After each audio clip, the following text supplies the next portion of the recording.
Assalamualaikum warahmatullahi wabarakatuh. Perkenalkan, nama saya Anissa Dela Puspita, NIM saya 2201020010.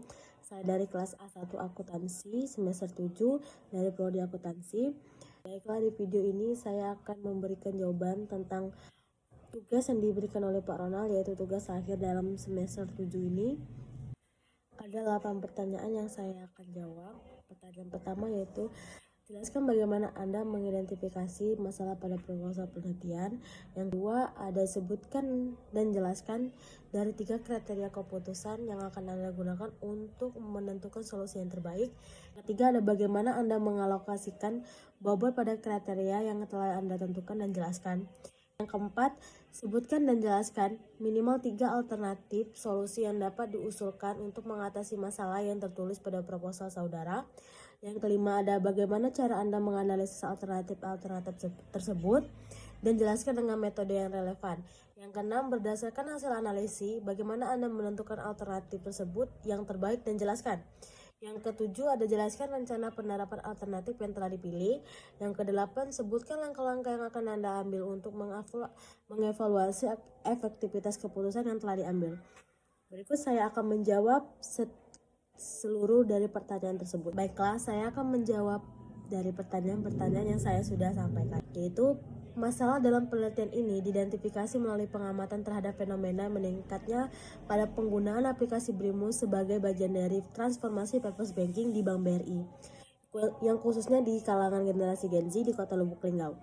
Meskipun secara kuantitatif BRIMO terus meningkat, penelitian-penelitian terdahulu yang lebih banyak menekankan aspek kemudahan, manfaat, dan kepuasan pada pengguna, sementara bagaimana generasi memaknai pengguna BRIMO sebagai bagian dari praktik ramah pada lingkungan dan green accounting masih belum banyak yang dikaji. Selain itu, karakteristik lokal Lubuk Linggau yang memiliki tingkat literasi digital dan budaya penggunaan teknologi yang berbeda juga berpotensi membentuk persepsi yang unik, sehingga muncul kesenjangan penelitian yang perlu dijawab melalui pendekatan yang lebih mendalam. Menentukan solusi yang terbaik untuk menjawab masalah tersebut, penelitian ini menggunakan 3 kriteria utama, yaitu relevansi dengan tujuan penelitian, kedalaman pemahaman yang dihasilkan, dan kesesuaian dengan karakteristik generasi Gen Z sebagai penggunaan digital.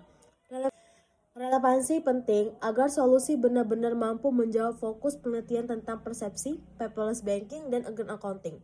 Kedalaman pemahaman diperlukan karena penelitian ini tidak hanya ingin mengetahui apakah BRIMO digunakan, tetapi bagaimana pengalaman dan makna dirasakan pengguna.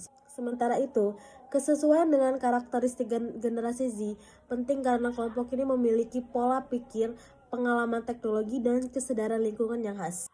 Bobot kriteria ditetapkan dengan memberikan prioritas tertinggi pada kedalaman pemahaman karena tujuan utama penelitian ini adalah mengeksplorasi makna dan persepsi, bukan pengukuran statik.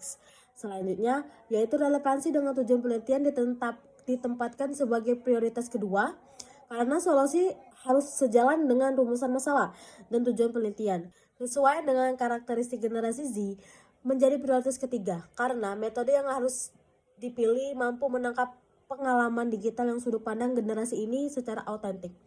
Berdasarkan kriteria tersebut, terdapat beberapa alternatif solusi yang dapat digunakan untuk mengkaji masalah ini. Alternatif pertama yaitu menggunakan survei kuantitatif untuk mengukur persepsi generasi Z terhadap BRIMO dan paperless banking.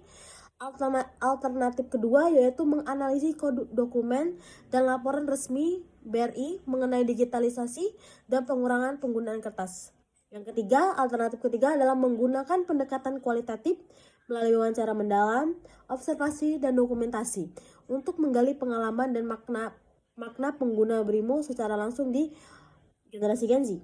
Ketiga alternatif tersebut dianalisis dengan membandingkan kemampuan masing-masing dalam memenuhi kriteria yang ditetapkan.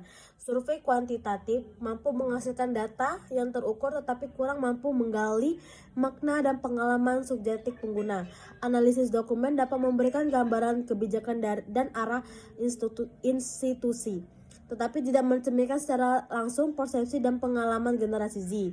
Sementara itu, pendekatan kualitatif mampu menggali pengalaman nyata, pemahaman, dan kesadaran lingkungan pengguna secara mendalam, sehingga paling sesuai dengan tujuan eksploratif penelitian ini. Berdasarkan hasil analisis tersebut, pendekatan kualitatif sebagai alternatif terbaik karena mampu memberikan pemahaman yang paling komprehensif untuk tentang bagaimana generasi Z memersepsikan pengguna BRIMO sebagai bagian dari transformasi paperless banking dan green accounting. Pendekatan ini juga memungkinkan peneliti menangkap dinamika sosial, nilai, dan pengalaman digital yang tidak dapat diungkap secara optimal melalui metode kuantitatif. Penerapan alternatif ini dilakukan dengan melakukan wawancara mendalam terhadap generasi Gen Z sebagai informan utama, serta wawancara pendukung dengan staf IT, customer service, dan bagian keuangan pada Bank BRI. Selain itu, peneliti melakukan observasi terhadap pengguna BRIMO dan mengumpulkan dokumen terkait digitalisasi dan kebijakan paperless banking. Seluruh data dianalisis menggunakan teknik open coding, shell coding, dan selective coding untuk membangun pemahaman teoritis mengenai persepsi generasi Gen Z terhadap BRIMO dan green accounting. Untuk memastikan bahwa keputusan yang diambil efektif dan dapat dipertanggungjawabkan, peneliti ini mengevaluasi melalui uji keabsahan data yang mencakup credibility, transferability, dependability, dan informantability. Member check-in, triangulasi sumber dan teknik, serta audit trail yang digunakan untuk memastikan bahwa hasil penelitian benar-benar mencerminkan pengalaman dan persepsi informan, sehingga keputusan metodologis yang diambil menghasilkan temuan yang valid, dapat dipercaya, dan relevan dengan konteks penelitian tersebut. Sekian jawaban yang saya sampaikan, kurang lebihnya saya mohon maaf. Saya akhiri dari topik Hidayah. Wassalamualaikum warahmatullahi wabarakatuh. Bye bye.